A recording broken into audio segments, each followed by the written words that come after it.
자, 이제 조세범 처벌법 한번 같이 배우겠습니다. 조세범이라는 거죠. 조세범. 세금 제대로 내지 않았다. 범을 어떻게 처벌할 거냐. 형벌이에요. 형벌. 구속되고 학교 간다는 얘기예요. 그렇죠?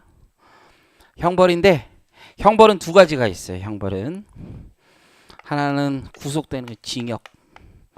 이런 얘기 많이 쓰죠. 징역 간다. 별로 안 써요? 구속된다. 학교 간다.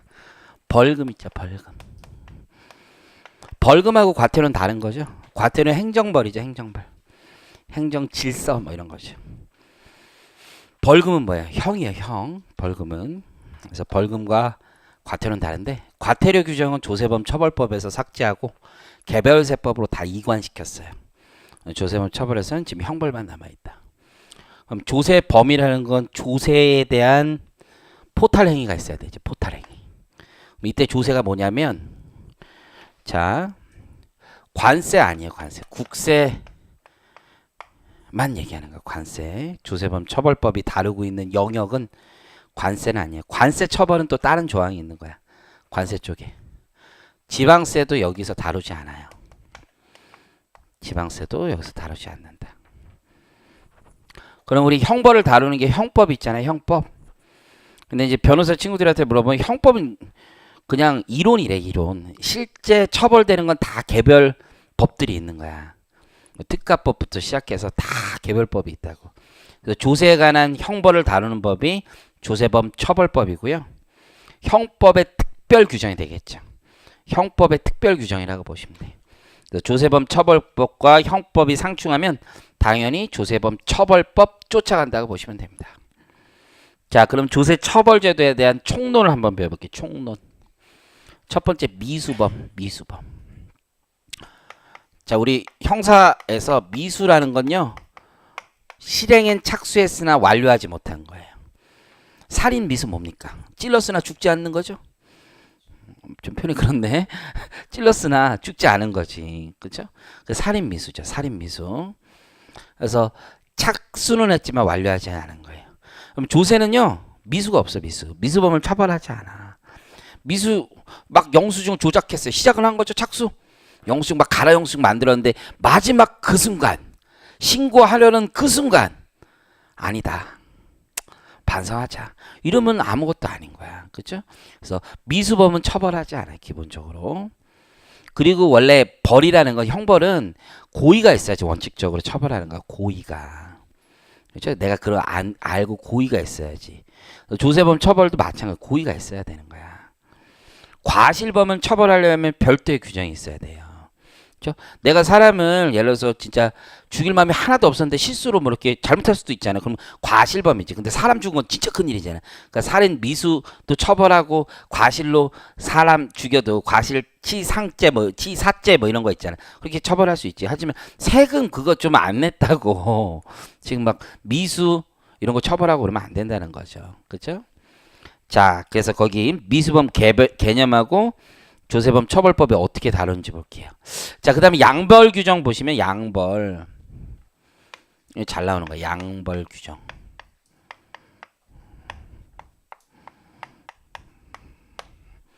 여기서 양이라는 건 두 개를 얘기하는 거야. 두 개.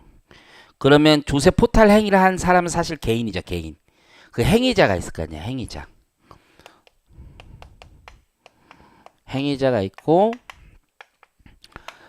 이런 말은 정확한 법률 용어는 아닌데 사업주가 있겠죠. 사업주.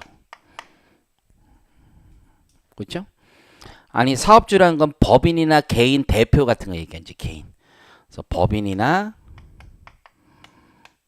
개인. 개인은 사장님 얘기하는 거죠. 개인 사업자 얘기하는 거야. 개인 사업자. 행위자는 누구예요? 보통 임직원이죠.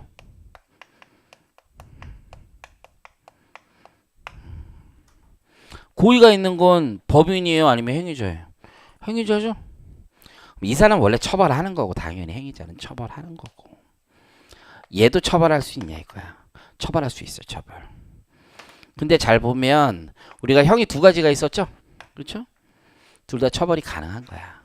그래서 얘를 처벌할 때는 같이 처벌한다. 이거 같이. 같이. 그런데 징역형이 있고요. 벌금형이 있죠.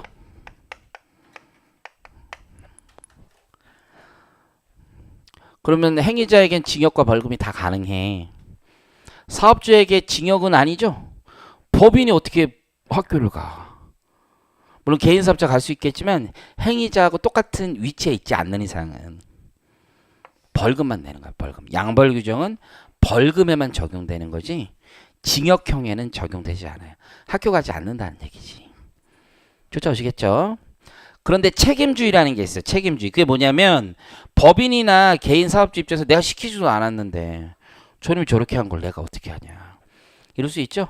그래서 이 책임주의 원칙에 따라서 선량한 관리자로서의 주의 의무를 다했다. 제가 진짜 뭐 꼬리 자르기 비슷한 거지 뭐. 제가 그렇게 했다 하면 자기 책임 안 져. 그래서 거기 중요한 거. 첫 번째 조세범 처벌법. 양벌 규정이라는 게 있다. 그래서 그 법인 또는 개인도 처벌하는 규정이고요. 두 번째 개정 규정은 좀 이따 얘기해 줄게. 벌금형을 과할 수 있고 동그라미 2번 다만 법인 또는 개인이 그 의무 위반 행위를 방지하기 위하여 해당 업무에 관하여 상당한 주의와 감독을 게을리지 하지 않은 경우에는 처벌을 면한다라고 되어 있죠.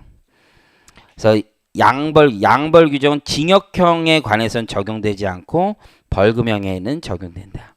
올해 개정된 내용은 뭐냐면 가운데 거기 동그라미 1번에 가로 안에 있는 내용이 사실 개정된 거예요. 누구는 제외하라는 거야. 세무 공무원이 해외 금융계좌 알면 비밀 누설하면 안 되죠. 만약 비밀 누설했어. 그러면 양벌 규정이 적용되면 누구야? 우리 헤드가. 이러면 곤란한 거지 지금. 공무원의 헤드를 지금 양벌로 걸겠다라는 거. 그래서 올해 무슨 누가 아이디어가 있었는데 이거 이럴 수도 있지 않나요? 그러면서 그냥 넣은 거야. 그쵸? 누가 소출을 하겠습니까? 누가 지금. 어쨌든 모르겠어요. 이 헤드가 우리 대통령으로 볼 수 있는 건지 관할 세무서장으로 볼 수 있는 건지 청장님으로 볼 수 있는 건지 모르겠지만 다 벗어나겠다는 거죠. 넘기시고요. 고발 전치주의라고 있어. 고발. 자, 고발 전치주의라는 게 뭐냐. 자, 여러분들 내가 만약에 누가 나를 때렸어. 그러면 내가 고소해야 되죠? 피의자가 고소하는 거야, 기본적으로. 근데 제3자가 고발할 수도 있어요. 자기가 피해자가 아니라면. 그죠? 그러면 세금을 제대로 안 내. 고소할 수는 없어. 고소는 국민들 전체야. 세금을 안 내면 누가 피해본 거야? 국민들 전체가 피해본 거죠? 그러니까 고소라는 얘기를 쓸 수는 없어. 과세관청이 피해본 거 아닌가? 과세관청은 집행자일 뿐이야. 우리 국민을 대신해서. 그러니까 고발이라는 말을 쓸 수밖에 없어. 근데 이게 검찰에서부터 세금 가지고 하긴 좀 무리가 있다 이거야. 그럼 너무 검찰이 그냥 세금 안 냈다고 하려면 검찰이 세금을 다 판단할 수 있어야 되잖아. 그래서 우리 조세에 관련된 형법 규정은 관련 세무서 등에서 고발한 경우에만 검사가 공소를 제기할 수 있어요. 기소 독점주의라고 들어봤어요? 그래서 기소할 수 있는 건 검사만 할 수 있거든. 우리나라 법은. 그래서 특별검사도 검사잖아요. 뭐 그런 경우 빼고는 어쨌든 기소는 검사가 독점을 하지만 검사 아무리 기소하려도 누가 고발하지 않으면 거기 나온 것처럼 국세청장, 지방국세청장, 세무서장의 고발이 없으면 검사는 공소 제기할 수 없다 이렇게 돼 있죠. 그래서 공소 제기하기 전에 세무서장님한테 물어보겠지. 고발 좀 해주세요. 뭐 이렇게 할 수는 있어. 그건 실무적인 문제가 될 테고 반드시 고발이 있어야 된다. 이해하셨죠? 공소시효라는 게죠. 우리 제척기간 좀 비슷한 개념이지. 내가 범죄를 저질러서 범죄를. 그죠?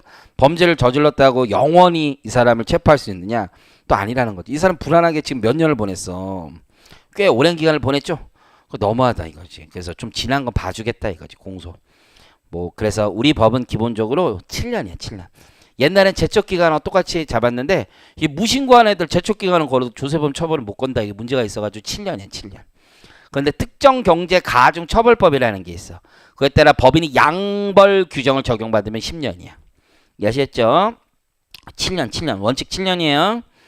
그런데 거기 보시는 것처럼 특정경제가중처벌법 법률에 적용받는데 오로지 양벌 규정만이야. 양벌 규정만. 그때는 10년이다. 그 밑에 화살표는 이제 무시하셔도 돼요. 이게 개정됐기 때문에 꼭 시험에 나올 법이 아니야. 요건 밑에 화살표는 무시하셔도 돼. 벌금 가중경합 제한이라는 규정이 있어요. 여기 보세요. 우리가 벌금이 나와. 벌금이. 그러면 예를 들어서 거기 있는 숫자로 하면 하나 보통 죄를 지면 하나만 짓지 않아. 같이 져 같이. 그렇죠? 예를 들어서 절도를 해서 누구 집에 들어갔어. 그럼 주거 침입부터 시작하는 거죠. 절도 되겠죠? 2개 이상의 죄를 보통 한꺼번에 저질러. 죄는 하나만 저지르는 경우가 별로 없어요. 이렇게 요 표정이 뭐 나 약간 이상한 사람 보는 것 같은데 그런 거 아니고 죄는 보통 같이 저지른단 말이야. 그래서 벌금이 2개 같이 나온 거야, 그렇지? 벌금이 2개. 어쨌든 2천 3천이 나왔어. 그러면 요걸 더하면 얼마야? 5천이잖아, 5천. 그럼 너무 많다 이거야, 너무. 그래서 우리 원래 형법에서는 가장 중한 벌금의 1.5배 4.5천만 원 되는 거잖아요. 이거를 매기는 거야, 이거를.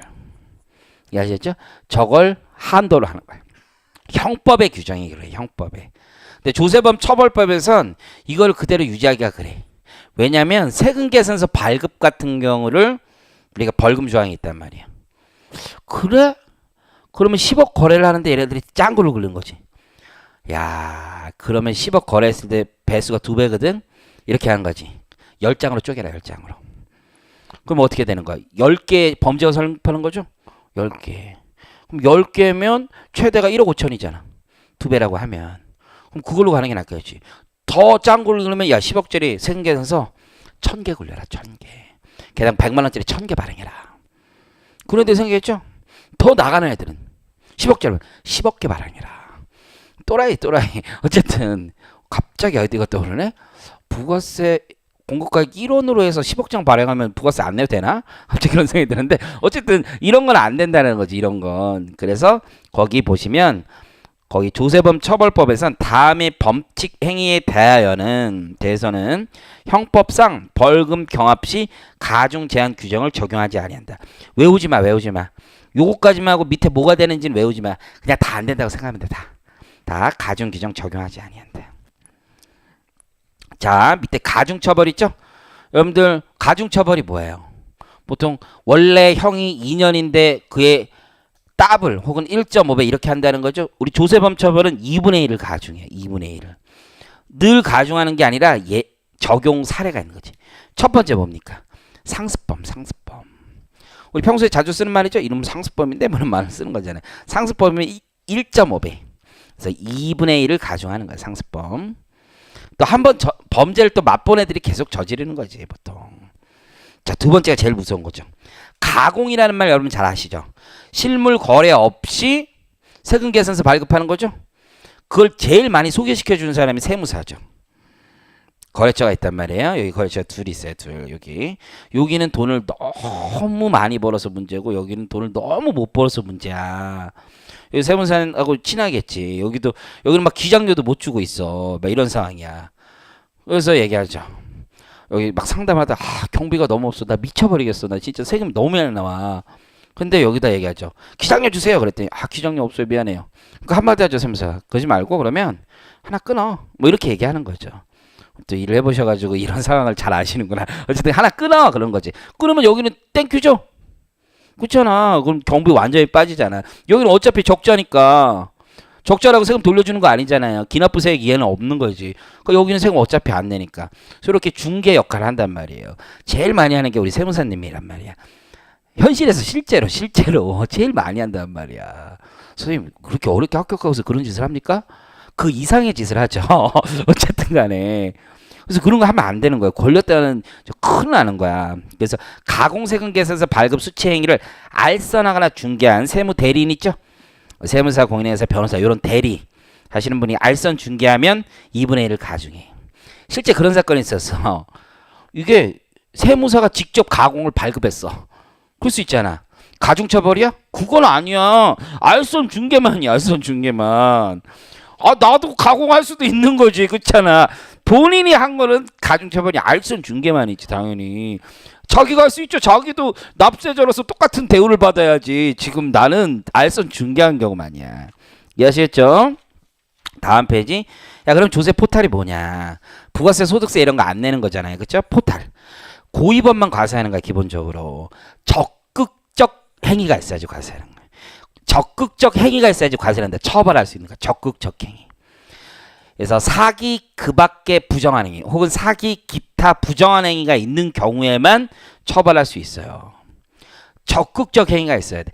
세금 좀 안 낼 수도 있지. 그리고 대표적인 모를 수도 있지. 세무조정 잘못할 수도 있죠. 그럼 세무조정 잘못했다고 구속시켜? 여러분 맨날 구속이죠. 맨날 구속. 말도 안 되는 얘기지. 그쵸? 그건 안 되는 거고. 적극적인 행위. 그래서 포탈범이 되기 위해선 형벌의 기본이에요. 고의가 있어야 되는 거야. 고의를 이렇게 표현한 거지. 사기 그 밖에 부정한 행위로서 조세를 포탈하거나 환급공제 받은 자를 말한다.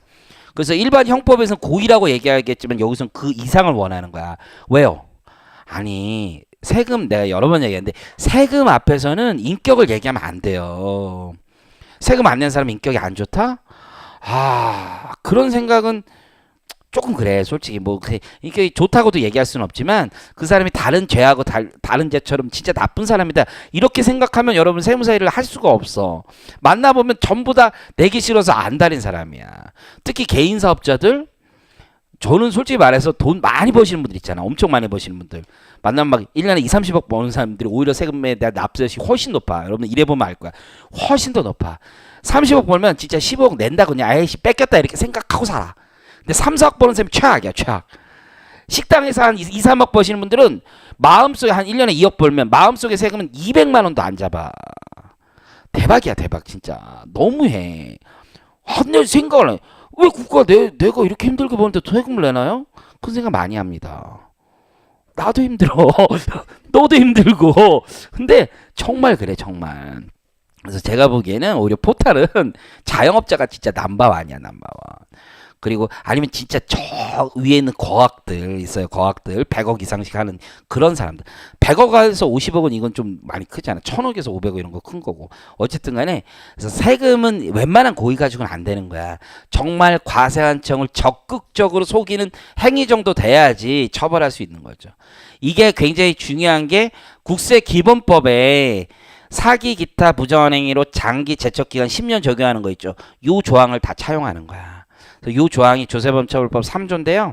여러분들 앞으로 평생 마음에 가지고 다니실 조문이라고 생각하셔야 돼. 만약에 여러분 이제 뭐 식당 같은 거 기장하고 그러면 요 조문을 거의 보지 않지. 그런 거 해도 그냥 봐줘야 다. 근데 이제 금액 큰 것들은 이제 여기에서 많이 걸리는 거예요. 처벌로 넘기면. 그래서 거기 이중장부 작성. 밑줄 한 번씩 거볼까요? 이중장부 작성. 그리고 거짓 증빙이나 문서 작성 수치지. 아유 이놈이 진짜 장부를 파기했대. 파기. 그 다음에 조작 은폐. 맨 끝에 조작 은폐. 파기하니까 혼나니까 아예 처음부터 안 만드는 거죠. 그게 5번째 작성 안 해. 6번째 ERP라고 들어봤죠? 전사적 뭐 기업 자원 관리 설비 이런 거 조작하고 그 밖의 위계. 그래서 7번을 보니까 이게 예시적 규정이라는 걸 알 수 있어. 요거에만 해당되는 게 아니라 여러 가지. 어쨌든 가장 중요한 건 적극적 행위예요. 그러면 여러분 세무에게 세무조정 잘못했대. 그건 적극적 행위가 아니야. 적극적 행위는 사실 기기묘묘한 행위 정도 돼야 돼.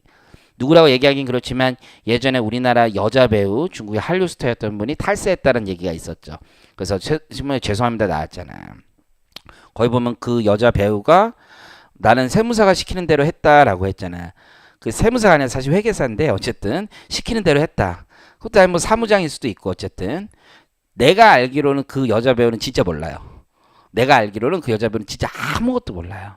진짜 여러분들 어떻게 그럴 수 있냐 그러는데 진짜 몰라요. 여러분 진짜 1년에 몇십억 이상 버는 사람들은 세금 엄마가 알아서 해주면 그냥 그대로 갈 수도 있어. 진짜 모를 수도 있어. 정말. 근데 그 사람이 사기 기타 부정한 행위냐? 나는 아니라고 생각합니다. 왜요? 그냥 경비 털었죠. 장부에다가 여비 교통비로 몇십억 때려 넣었어. 그게 무슨 기기묘묘한 행위야 여기서. 누가 봐도 알 수 있는 거. 여러분도 알 수 있는 거. 이런 건 사기 기타 부정한 행위 아니죠. 어느 정도 해야 사기 기타 부정한 행위입니까? 저 정도 되는 사람이 처음부터 마음 잡고 한 거 이런 게 사기 기타 부정한 행위죠.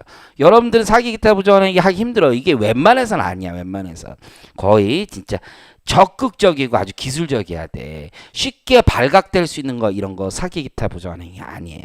이해하시겠죠? 그래서 그 예를 보세요. 세무회계와 기업회계의 차이로 발생한 과소신고 금액. 이런 거는 아무것도 아니지. 그래서 이런 거 아니다. 기수식이 오른쪽에 기수. 범죄가 완성돼야지만 처벌할 수 있죠. 기수가 돼야지만 처벌할 수 있는 거야. 그럼 원칙적인 기수 시기는 언제냐? 여기를 먼저 봐봐요. 법인세, 소득세 이런 건요. 법인세 신고 납부 기한 지난 때야. 그걸로 신고서 냈잖아 이미. 아니 무신고했잖아. 이때가 기수 시기야. 이때가 범죄가 완성된 거야. 근데 상속세나 증여세나 부가 처분하는 거 있죠? 우리의 신고는 뭐에 불과해? 참고 자료에 불과하죠.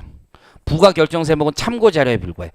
아니 누가 속아야지만 이게 기수가 되는 거 아니야. 조세 사람 그쪽 상대방이 속아야 되지. 그리고 세금이 확정돼야지 기수가 되지. 신고 납부에서는 요게 지나면 기수가 된다고. 하지만 부가 결정 세목에서는 원칙적으로 조사 결정을 하죠.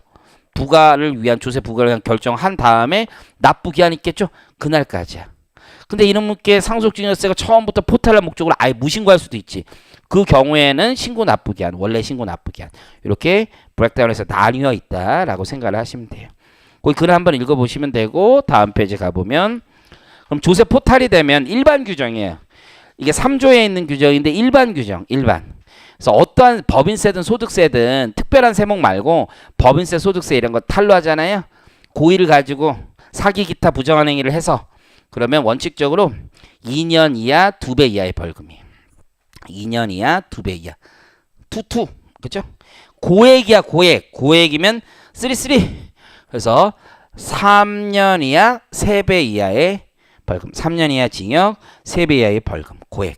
실제 이만큼 안 나와요. 양형 규정이 있어. 조세범 처벌 절차법이라고 있어서 그래서 초범은 좀 더 봐주고 재범 더 하고 그런 다 양형 규정이 있어. 그런 양형 규정을 나중에 여러분들이 좀 거친 세상에서 세무사 하시면 그냥 달달달 외우고 있습니다. 왜냐하면 원래 죄인들이 제일 먼저 저 몇 년 봤나요? 이거 제일 먼저 들었죠. 그거부터 알게 돼요. 어쨌든 저도 어떻게 하다 보니까 그거 다 알고 있는데 나는 이 규정이 오히려 익숙하지가 않아. 그 규정은 진짜 머릿속에 타다닥 있어요 지금. 얼마 가는구나 꼭 가는구나 막 이런 거 있죠. 그럼 고액의 조세 포탈의 기준이 뭐냐면 세액은 5억이야 5억. 밑에 세액은 기본적으로 5억이다. 그래서 법인세, 소득세 5억 이상 포탈하고 이런 경우를 얘기하는 거예요. 두 번째는요. 포탈 세액이 3억 넘는데 신고해야 될 세액의 30% 이상 차이 나는 경우. 1 또는 2예요. 1 또는 2. 자, 그 다음에 형의 병과. 자, 벌금형하고 징역형은 둘 다 부과할 수 있어요. 하나만 하는 게 아니라 벌금도 내고 징역도 가고. 우리 신문 같은 데 보면 많이 나오죠? 그래서 우리 누구라고 얘기하기 좀 그런데 하여튼간에 되게 높은 분도 벌금형과 징역형을 동시에 받잖아요. 그렇죠? 그럴 수도 있는 거지. 동시에 명갈 수 있어. 근데 징역형은 여러분 인신을 구속하는 게 제일 무서운 거야. 여러분 생각해 보세요. 교도소에서 막 2년 있어야 돼. 생각만 해도 아찔하죠. 안 그런가? 가본 적이 없어서 잘 모르나? 나도 안 가봤어. 나는 면회는 많이 가봤어요. 개인적으로 진짜 면회는 많이 갔는데 면회 가면 그렇게 다들 힘들어해요. 그래서 내가 이제 조세범 처벌로 가신 분들 면회를 갈 수도 있잖아. 다른 이유로. 근데 나는 뭐 어떻게 뇌물 받아서 가신 분들 몇 분 아는 분이 있어서 가보면 그렇게 힘들어요. 6명이서 한 방을 쓴대요.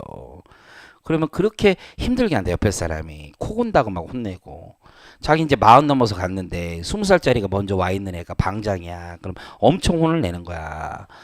나이가 20살이 넘게 차이 나는데 마치 이런 거지. 내가 갖고 얘도 갔는데 얘가 먼저 왔다고 나한테 반말하는 거야. 반말. 얼마나 기분 나빠. 근데 반말도 못하고 진짜 얼마나 힘든지 몰라. 내가 그런 거 보면서도 늘 느끼는 게 어른 말씀이 하나 틀린 게 있어. 뭐든 어렸을 때 시작하는 게 좋다.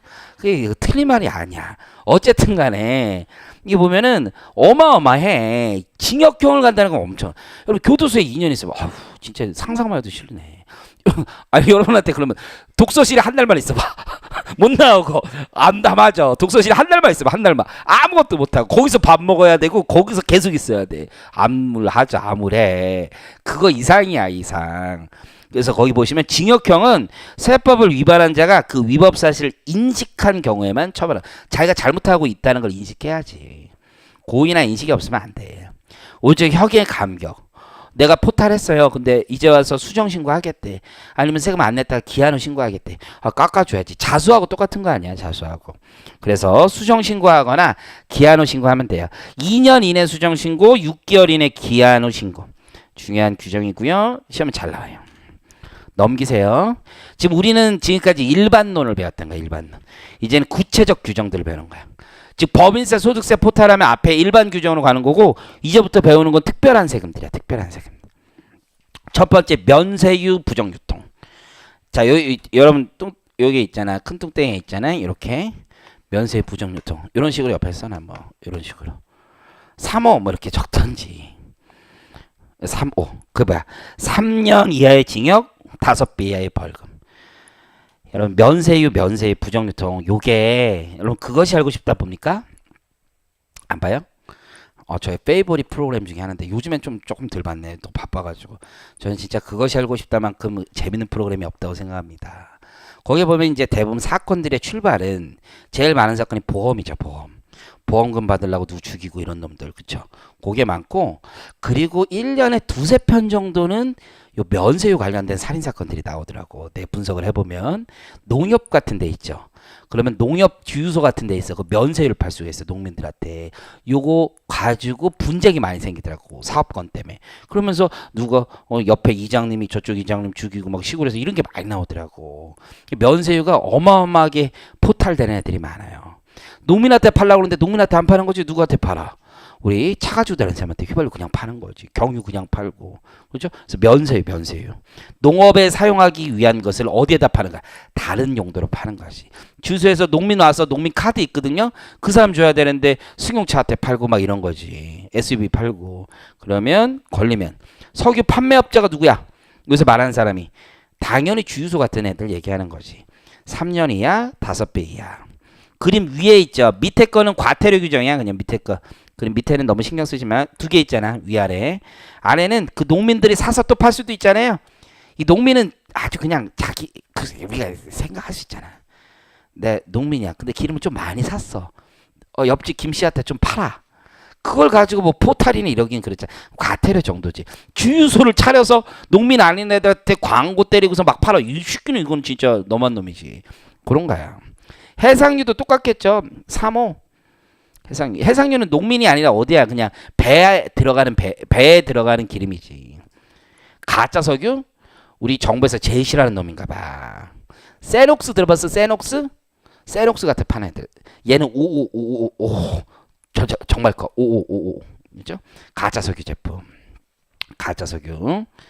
그래서 옛날에 이제 개별 서비스에 팔래 막 그런 것도 있어. 이 가짜 석유를 팔았는데 나는 개별 서비스에도 이제 징수를 한 거예요. 그래서 얘 주장했지. 나는 가짜 석유를 팔았다. 개별 서비스를 내가 왜 내냐. 학교는 갈 수 있어도 돈은 못 내겠다. 뭐 이런 사건도 있고 그랬어.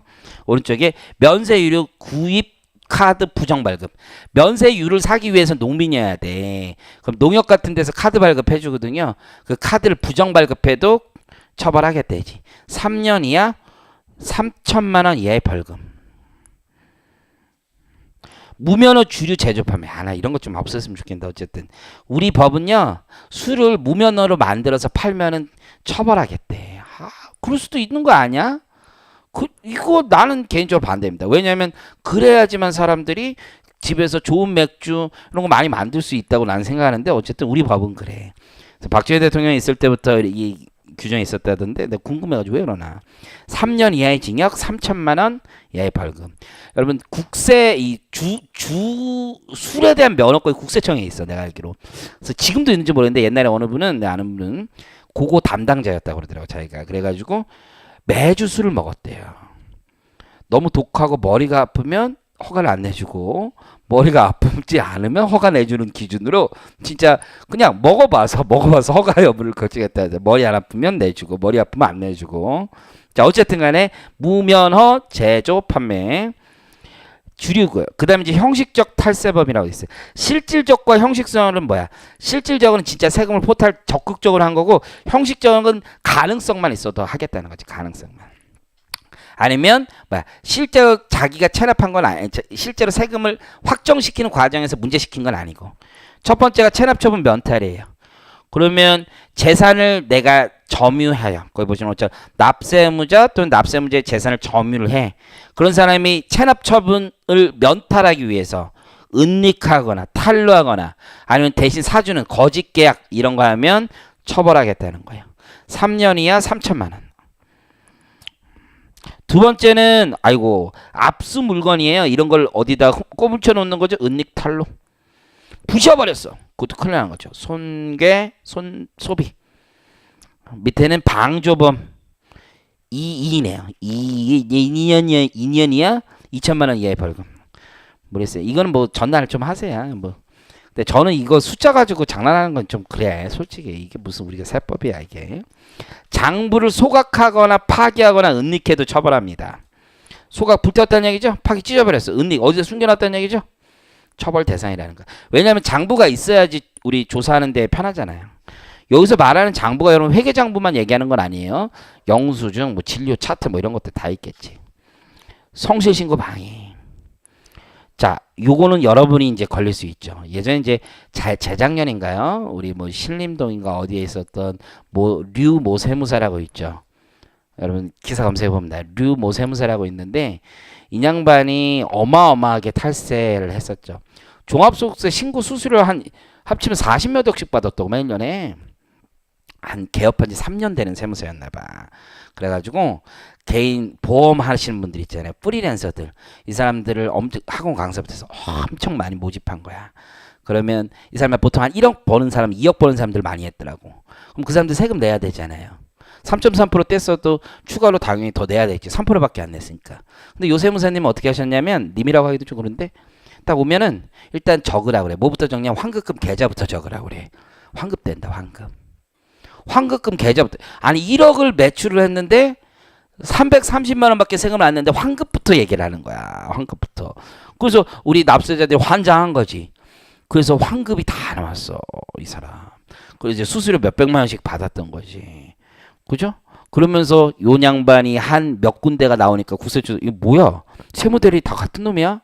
그래서 요분한테 세금 신고한 사람 전수로 다 조사했었죠. 그래서 착살이 난 거지.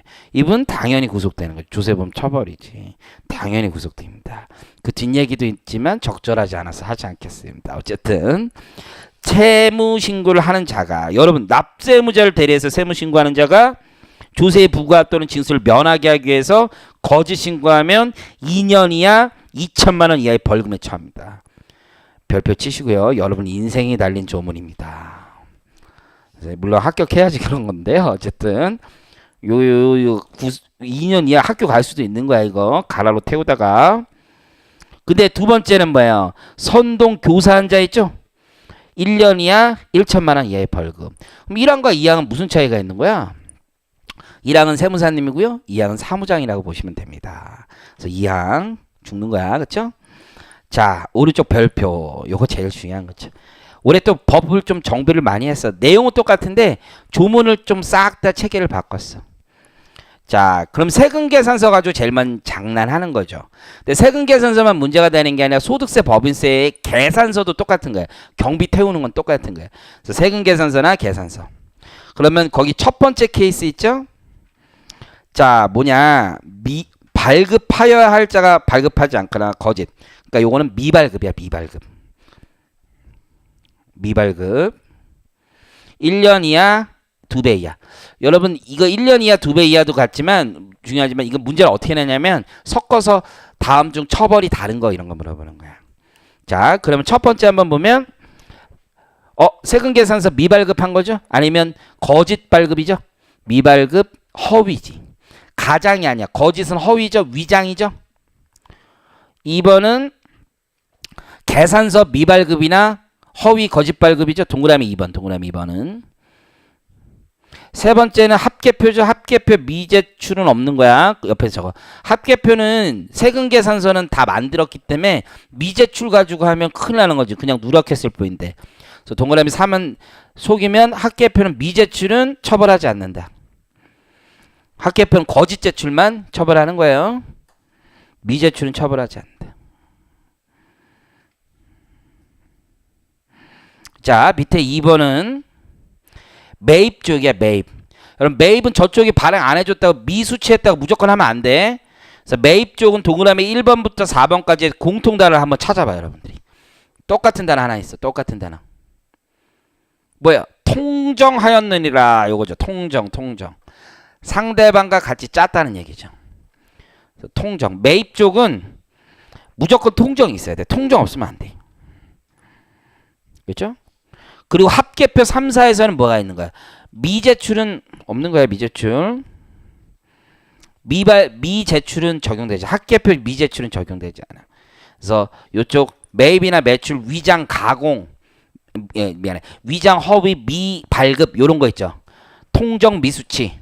미수치에도 걸려요. 통정에서 그 경우는 1년 이하 2배 이하. 가장 센 놈 다음 페이지에 있네. 센 놈. 가공. 실물 거래 없이. 그러면 여기서 제일 중요한 말이 첫 번째 줄에 있어. 공급하지 아니하거나 공급받지 않고. 공급하지 아니하거나 공급받지 않고. 3년 이하 3배. 근데 얘는 게다가 병과도 가능해. 병과 메뉴에 있죠. 병과. 징역 벌금 둘 다. 가공은 죽이겠다는 얘기예요. 가공은. 이해하시죠? 가공은 죽인다. 그러면 1, 2, 3, 4는 결국은 다 뭐야? 가공, 세금 계산서나 계산서 학계표죠. 자, 맨 밑에 네 번째 중개알선 우리 세무사님들. 3년 이하 징역, 3배 이하의 벌금. 게다가 가중 2분의 1 가중 아까 배웠잖아. 자, 오른쪽에 명의대여. 명의대여는 오히려 조심해야 되는 게 이름 빌려줄 수도 있지. 솔직히 말해서 이런 경우 많아. 점을 봤어. 근데 내 이름으로 하지 말래. 마누라 이름으로 하면 잘 된대. 그럼 뭐 어떻게 사람들 마누라 이름으로 하는 거지. 그게 조세프 포탈의 목적을 가지고 한 거 아니잖아. 그래서 명의대여는 파란색 안 쳐있지만 조세피 또는 강제집행은 먼탈할 목적으로 명의대여 하는 거지. 기본은. 물론 문제로 구성된 적은 없지만 이게 기본이고, 다른 사람 명의를 사용했어요. 다른 사람 명의의 사업자 등록을 이용하여. 이 뒤에는 또 도대체 뭐야? 위에 사용하여는 처음부터 다른 놈 데려와서 쓴 거고, 밑에 거는 내가 처음부터 데려온 게 아니라 걔가 쓰고 있었는데 사업 안 하는데 내가 들어가서 그 사업장에서 하는 경우를 얘기하는 거죠. 그렇게 두 번째. 허락해도 문제가 되는 거예요. 자신 명의의 사업자 등을 타인 이용하게 해주는 것도 문제가 되는 거지. 쓰는 놈은 2년 이하 2천만 원. 빌려준 놈은 1년 이하 1,000만 원. 다음 페이지. 근데 여러분 그 배우자 이런 데는 전혀 적용이 안 돼. 배우자는 명의대여해도 괜찮아. 다음 페이지. 납세 증명 표지. 술 따면 거기에 뭐 있잖아. 이렇게 주세, 완납 뭐 이런 거 있지. 그런 거 병뚜껑 재사용하고 그러지 말라는 거지. 인지 첨부돼 있는데 그거 다시 찢어서 또 쓰고 이러면 안 된다는 거죠. 2년 이하 징역, 2천만 원 이하의 벌금. 뭐 다 이렇게 무서워. 자, 원천징수 납부. 자, 원천징수 납부 두 가지가 있어. 처음부터 징수하지 않은 게 있어. 두 번째는 징수했는데 납부하지 않는 놈이 있는 거지. 그래서 동그라미 1번 징수 안 했어. 그러면 1,000만 원. 더 나쁜 놈은 뭐야? 징수해놓고 지가 꿀꺽한 거죠. 그래서 세금을 납부하지, 정당한 사유 없이 징수한 세금을 납부하지 않는 거죠. 징수한. 동그라미 2번은 무슨 얘기야? 꿀꺽했다는 얘기죠. 옆에 써 꿀꺽. 꿀꺽이 더 큰 거야. 꿀꺽이. 2년 이하 2천만 원. 세 번째, 요거 조금 체크해 두시고, 여러분 근로장려세제라는 게 있어요. 근로장려세제. 그래서 우리 임금이 좀 낮은 분들, 여러분들 장려세제 주는 거죠. 그러니까 요게 그 국가에서 그냥 돈 나오는 거야. 그러니까 어떻게 하는 거야? 일도 안 했는데 근로장려세제를 적용받을 목적으로 영수증 끊어주는 거지. 그러면 따따버리. 이쪽은 일도 안 했으니까, 일도 안 하네 인건비 처리했겠죠? 이거 경비 털었겠지. 세금 거의 안 나온다고. 저쪽에는 뭐야? 돈 안 받아도 좋아. 이 영수증만 있으면 근로장려 세제로 인해서 국가에서 돈 빼먹을 수 있죠. 이거 하지 말라는 거지. 그렇죠? 요거 얼마? 거기 2년 이하의 징역, 지급액의 20% 이하의 벌금. 중개한 자도 마찬가지라는 거예요. 중개. 그래서 근로소득 원천징수 영수증을 거짓으로 기재했다. 지급 명세서를 거짓으로 기재했다. 알선 중개. 그래서 두 개 밑줄 그어. 근로소득 원천징수 영수증. 그리고 근로소득 지급 명세서. 그래서 요거 올해 나올 가능성이 제일 높은 것 중에 하나니까 이쪽에서는 잘 해놓고, 오른쪽 두 개 다 체크. 자, 첫 번째는 무슨 얘기입니까? 해외 금융 계좌 정보 비밀 유지 위반. 자, 국제 조세 조정에 나간 법률 중 다음 사항을 위반했대요. 누구냐면 금융회사 직원과 세무공무원이야. 동그라미 1번과 2번을 읽어보면 금융회사 직원과 세무공무원이야. 동그라미 2번 끝에 사용한으로 끝나잖아요. 옆에 경우라고 좀 써주세요. 경우. 그래서 금융회사 직원이나 세무공무원이 금융정보를 취급하다 알게 된 정보가 있을 거 아니에요. 그걸 비밀 누설하면 안 되겠다는 거지. 5년 이하의 징역, 3천만 원 이하의 벌금. 좀 세 생각보다. 그렇죠? 5년 이거 뭐 저 수준이잖아요. 지금 저쪽 애들 면세유 팔아먹고 이런 수준이잖아. 굉장히 강력하게 대응하겠다는 거죠. 해외 금융 계좌 왜 이걸 강력하게 우리 국회의원분들도 해외 계좌가 있을 수도 있잖아요. 개인적인 생각이야. 나를 건드려 뭐 이런 거지. 죽인다 뭐 이런 거죠. 해외 금융 계좌 신고 의무 불이행. 그렇죠? 해외 금융 계좌 신고 안 하면 징역형 나올 수도 있다 이거지. 그래서 보시면 2년 이하의 징역. 그리고 신고 위반 금액의 100분의 13, 20 이하에 상당하는 벌금. 근데 우리 국회의원들이 또 있을 수도 있잖아요. 그 옆에 뭐가 있어? 아주 중요한 표현이 올해 새로 들어왔네. 정당한 사유가 있는 경우는 그러하지 아니하다. 다 정당하지 뭐린. 어쨌든 그리고 마지막으로 둘 다 병과할 수 있어요. 병과 이렇게. 그래서 제가 체크해둔 거 위주로 하시면 돼. 문제 풀어보시면 되고 그 19페이지에 가면 처벌 내용 요약이 있거든요. 그래서 요거는 이제 정리하는 걸로 해놓은 건데 난 개인적으로 요걸로 외우면 여러분들 기억이 또 안 날 수도 있어요. 그냥 빠른 시간에 보는 건데 그 옆에 제일 좋은 거 그 뚱땡이 있잖아요. 그 왼쪽에 사이드에 그 밑에 탁탁탁 적어놓으면은 시각적으로 더 좋을 수도 있어. 그래서 조사범 처벌법 1시간 정도에서 마무리했고요. 기타세법 고생하셨습니다. 감사합니다.